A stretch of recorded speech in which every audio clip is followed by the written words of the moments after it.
Protons की, solvent की, ठीक है, कि सॉल्वेंट में 3 पीक्स क्यों आ रही होती हैं और सॉल्वेंट में 7 पीक्स क्यों आ रही होती हैं इन केस ऑफ मेथनॉल। अब बेटा आप लोग यहाँ पे आ जाओ, तो यहाँ पर एक टॉपिक है हम लोग के पास, number of signals for solvent in carbon 13 NMR, ठीक है बेटा।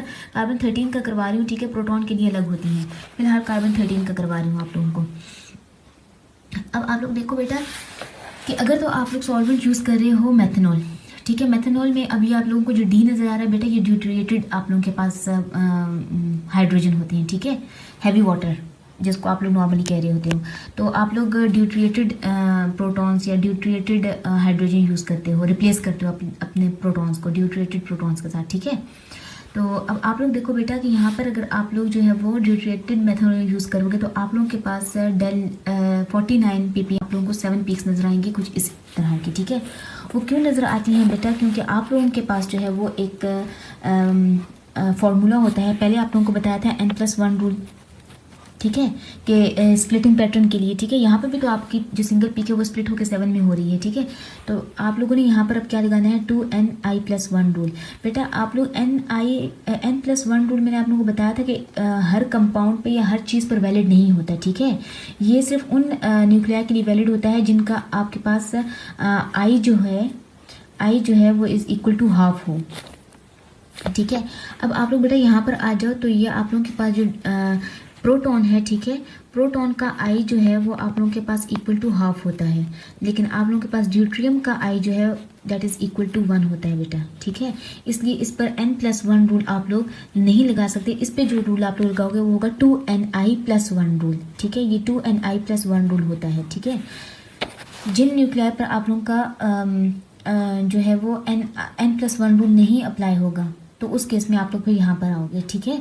अब आप लोग देखो बेटा कि अब आप लोगों ने क्या करना है, ठीक है, आपने लेना है इस कार्बन को, ठीक है, ये 2s बिल्कुल एज इट इज़ आ गया, ठीक है। अब आप लोग देखो इस कार्बन की कार्बन 13 पढ़ रहे हो, ठीक है, तो कार्बन के नेबरिंग प्रोटॉन्स देखने हैं, तो कार्बन के नेबर में देखो कितने आपके पास ड्यूट्रिएटेड प्रोटॉन्स हैं, 3 है बेटा, ठीक है। तो आप लोगों ने कर देना है 3, n की जगह आप लोगों ने 3 डाल देना है, और I क्या होता है, क्या बताया था, D का आप लोगों के पास ड्यूट्रिएटेड या हैवी वाटर का आप लोगों के पास I होता है 1, ठीक है। तो 1 डाल देना +1।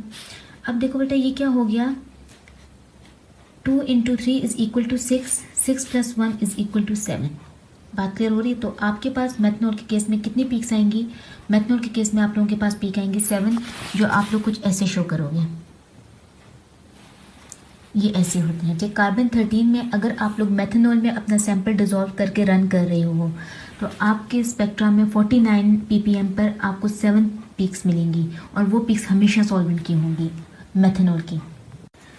अब बेटा आप लोग आ जाओ, अगर आप लोग सॉल्वेंट यूज़ कर रहे हो ड्यूट्रिएटेड क्लोरोफॉर्म, ठीक है, वैसे क्लोरोफॉर्म आप लोगों के पास होता है CHCl3, ठीक है, लेकिन अगर आप लोग इसके H को रिप्लेस करके हैवी वाटर इसकी जगह आप लोग डाल देते हो, ठीक है, तो आप लोगों के पास ये कुछ बन जाएगा CdCl3, ठीक है।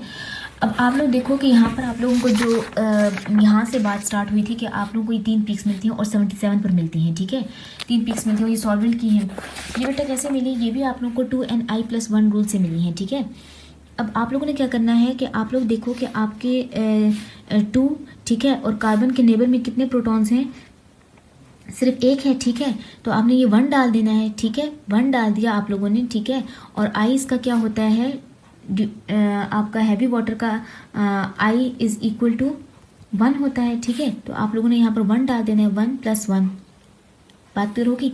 तो ये आ गया आप लोगों के पास 2 + 1 इज इक्वल टू 3, और यहाँ पर आप लोग देखोगे कि डेल 77 पर आप लोगों को जो है वो 3 पीक्स मिलेंगे ऑफ इक्वल इंटेंसिटी, ठीक है। इसकी इंटेंसिटी इक्वल होगी और इनकी इंटेंसिटी मैंने लास्ट टाइम आप लोगों को जो पास्कल प्रिंसिपल करवाया था उससे आप लोग इसकी रेशियो निकाल लीजिएगा, ठीक है। बट इनकी पीक्स जो है वो इक्वल इंटेंसिटी की होती हैं। तो ये छोटा सा आप लोगों के पास टॉपिक था अबाउट सॉल्वेंट का, ठीक है। लेकिन ये वाली पीक्स आप लोगों को बेटा कार्बन 13 NMR में मिलेंगी, ठीक है। प्रोटॉन NMR में आप लोगों को मेथनॉल के केस में और क्लोरोफॉर्म के केस में सिंगलेट मिलता है, एक आप लोगों को पीक मिल रही होती है। क्लोरोफॉर्म के लिए आप लोग यहाँ पर लिख के लो आपके पास प्रोटॉन एनएमआर स्पेक्ट्रा में क्लोरोफॉर्म के लिए आप लोगों को बेटा 7.8 समथिंग के करीब, ठीक है, ppm के करीब आप लोगों को एक सिंगलेट मिलेगा, ठीक है। और मेथनॉल के केस में आप लोगों को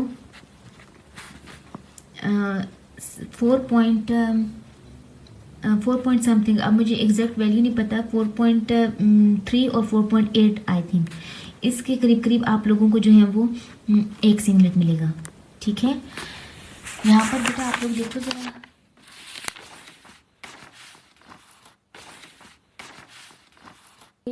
जब मैंने आप लोगों को ये वाला स्पेक्ट्रा करवाया तो मैंने आपको कहा था कि आपको जो है वो ये पीक आपकी सॉल्वेंट की, इसको आपने कंसिडर नहीं करना, और ये आप लोग देख लो कि ये 7 की रेंज में आ रही है, ठीक है, 7.3 की रेंज में या 7.4 की रेंज में ये पीक आप लोगों के पास किसकी है बेटा, ये पीक आप लोगों के पास क्लोरोफॉर्म की है। जो 7 के आसपास आए बेटा वो पीक आप लोगों के पास क्लोरोफॉर्म की लिए होती है, ठीक है।